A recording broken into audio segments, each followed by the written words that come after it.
So I was taking another look at 23, and I'm struggling. And I'm a little ashamed of that, but I cannot figure out the correct way to get it. So here's what I do know. Inverses have symmetry with the line y equals x. So what I would do if I were you is I would fire up my trusty TI-84. I would type in the original equation, and then I would type in answer choices, and I'd look for that symmetry with the line y equals x. You can put that in y2. I'm not going to do all this for you, but I'll do some of it for you. So like the original equation was e to the x.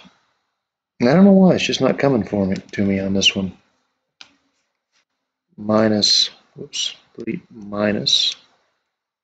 e to the negative x over 2. I think there's a technique I've forgotten.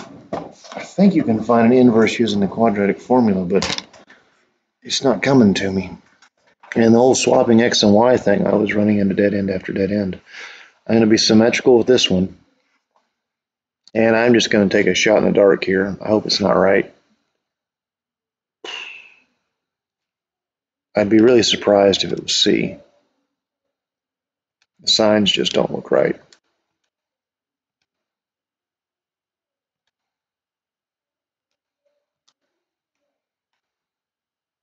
So, zoom 6. There's the original function. Doesn't look anything like I expected to. There's y equals x. And there's the other one. There's no symmetry. So find your symmetry.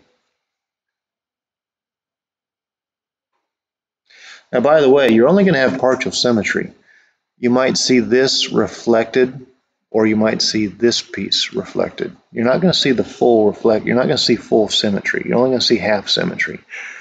Because when you convert to a logarithm, things are going to disappear, and they're probably only going to have the positive one, so it's probably just going to be this piece right here that gets reflected. I'm not sure what's up. I'm done messing with the algebra. I had dead end after dead end after dead end, and I ain't got time for it.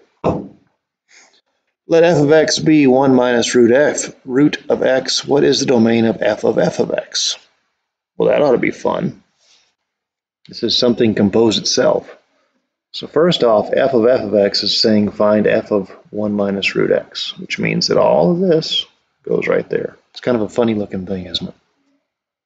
So 1 minus root of 1 minus root x. That is f of x. I'm supposed to find its domain. Right here, I know that x had to be greater than or equal to 0. However, is that still an issue? I got to think about it here. What happens on this one? What if I let x be something like 2?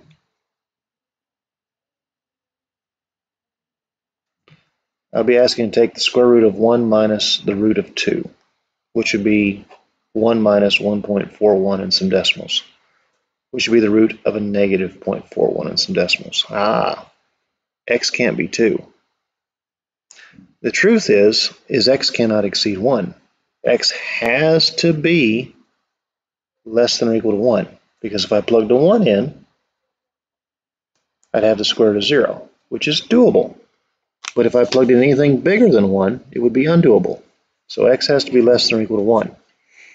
So greater than or equal to 0, less than or equal to 1. There we go. And that's the bonuses. I'm sorry I couldn't figure out 23. But you can use a calculator to figure it out for you. It's just, I apparently don't have it today. That bothers me.